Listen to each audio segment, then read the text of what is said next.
Selanjutnya adalah bagaimana sih ciri berpikir tentang filsafat? Bagaimana sih cirinya orang yang berpikir filsafat? Secara sederhana, kita lihat berpikir filsafat itu diartikan adalah yang pertama radikal.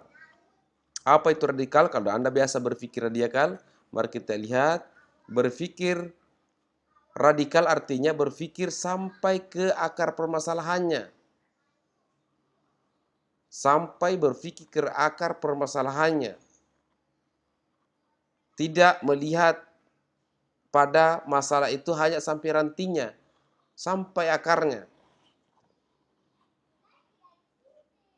Kira-kira seperti apa contohnya? Ya, kalau misalnya orang lagi Indonesia lagi krisis ekonomi, itu harus ditemukan akar ilmu pengetahuannya. Sampai masalah yang kita bisa dapatkan. Itu cara berpikir filsafat. Misalnya kalau Anda mengalami patah hati, maka patah hati itu bisa ditemukan dengan cara berpikir filsafat. Dengan cara berpikir secara radikal. Apa yang membuat dia patah hati? Apa yang dia membuat putus sekolah? Apa yang membuat kita galau? Cara berpikir filsafat itulah bisa bisa didapatkan solusinya.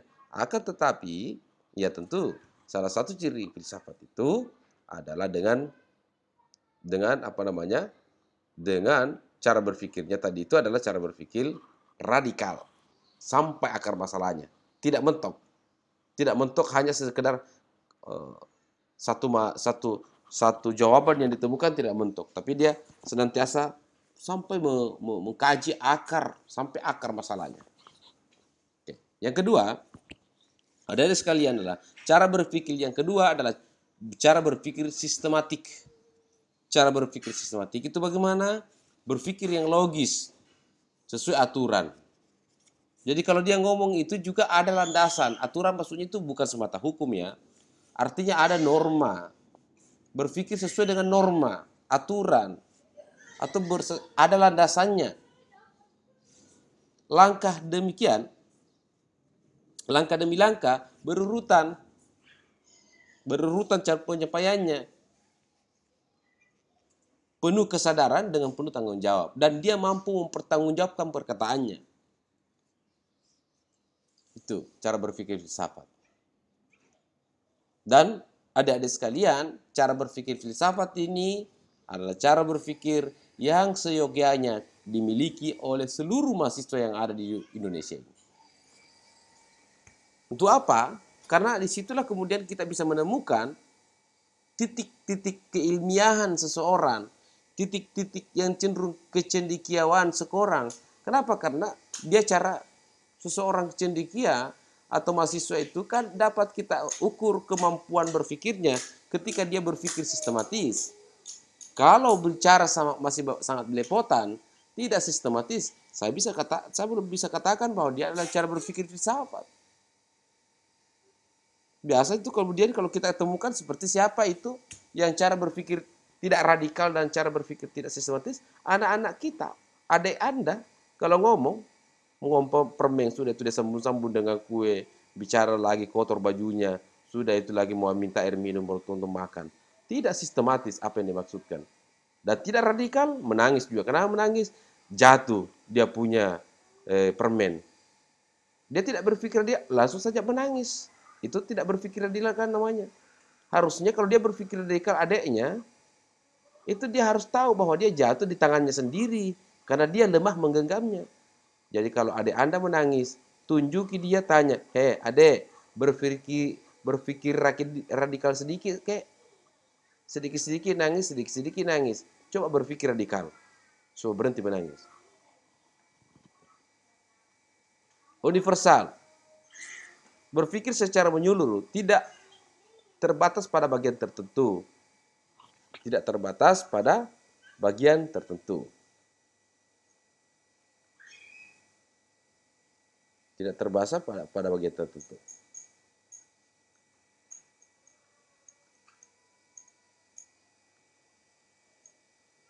Tidak terbatas pada bagian tertentu. tetapi mencakup keseluruhan aspek.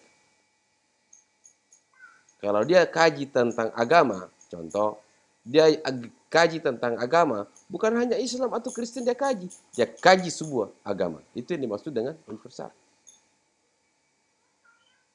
Cara berpikir filsafat, karena mentang-mentang misalnya orang tator, banyak kerbau di Tator, dia menganggap daerah lain tidak ada kerbaunya. Oh, tidak boleh begitu dong. Apa tuh daerah lain tidak ada tempat rekreasinya, tidak ada tempat-tempat tetekesunya. Ya, jangan berpikir begitu, tidak boleh. Tidak boleh menjudge daerah lain itu kurang lebih baik, tidak baik daripada kita, daerah kita. Tidak bisa. Jangan karena Anda tinggal di Makassar, Anda mengkebiri orang-orang di luar sana. Itu cara berpikir tidak berfilsafat namanya. Kemudian spekulatif. Berpikir spekulatif itu terhadap kebenaran yang perlu pengujian untuk memberikan bukti kebenaran yang dipikirkannya. Jadi dia selalu mencoba untuk mencari kebenaran daripada apa yang dipikirkan. Bahkan laki-laki menyetrika sama dirinya pun dia senantiasa untuk mengkajinya. Dia senantiasa untuk mengkajinya. Saya ulangi, orang yang menyatakan perasaan kepadanya pun, itu dia selalu mencoba untuk mengujinya. Menguji kebenarannya. Jangan sampai ungkapan-ungkapan perasaan itu yang keluar dari mulut adalah sebuah ungkapan-ungkapan fata morgana yang bisa menghanyutkan kita dalam larutan kegalauan. Itu cara berpikir filsafat. Sehingga kemudian orang-orang yang cara berpikir filsafat itu bagi saya orang yang paling merdeka. Orang yang paling merdeka itu adalah orang yang cara berpikirnya filsafat. Yang pertama adalah radikal, sistematis, universal, spekulatif. Dia tidak gampang menerima pemberitaan. Kalau dia dapat pemberitaan dari informasi di Facebook, dia tidak gampang terima. Dia tidak gampang terima yang namanya Facebook, Telegram, Instagram, atau apalagi namanya media-media lain yang ada. Apalagi dia tidak percaya dengan informasi-informasi yang diterima dari media-media sosial seperti TikTok. Itu gambaran orang-orang cerdik berpikir filsafat. Makanya dari awal saya sampaikan kepada Anda sebagai mahasiswa, mulai dari sekarang, selama tinggal the power of multi abu-abu, tinggalkan cara berpikir seperti itu. Tinggalkan kemanjaan, sikap kemalasan. Sekarang Anda adalah berada pada dunia baru, dunia mahasiswa, di mana dunia mahasiswa itu diharuskan mahasiswanya berpikir secara filsafat, berpikir cinta akan kebenaran dengan ciri radikal. Mau menyelesaikan masalah sampai akar-akarnya. Berpikir sistematis. Cara ngomongnya, cara berbicara, menulis sekalipun itu sangat sistematis, tersusun, terurai, rapi, bagus. Universal. Tidak berpikir sempit. Tidak hanya berpikirkan dirinya sendiri. Tidak berpikirkan orang lain. Tidak hanya melihat kebenaran dirinya sendiri, tapi juga mencoba untuk melihat kebenaran orang lain. Tidak hanya memikir suatu kelompok, tapi juga membandingkan dengan kelompok lain. Tidak hanya kemudian menganggap bahwa baik-baik saja, tapi dia harus melihat keadaan-keadaan di luar sana. Ada sesuatu masyarakat yang tidak baik-baik saja. Itu cara berpikir filsafat. Spekulatif. Berpikir secara spekulatif adalah kebenaran yang digunakan itu adalah tidak serta-merta menggunakan sebagai itulah kebenaran. Dia senantiasa mengkaji, tidak pernah berhenti untuk kemudian senantiasa mengkaji tentang kebenaran itu.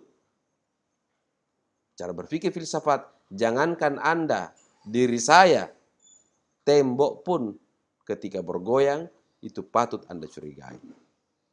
Apakah betul ada tembok bergoyang? Logikanya bahwa tembok itu adalah diam, kenapa bisa bergoyang?